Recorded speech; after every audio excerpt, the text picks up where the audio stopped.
में आवे पानी, तनी चखा दो हमरा के पहिया में आवर रानी।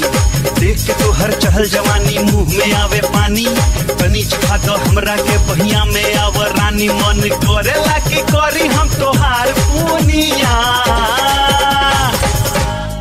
काहे लाला चला लहरी छला,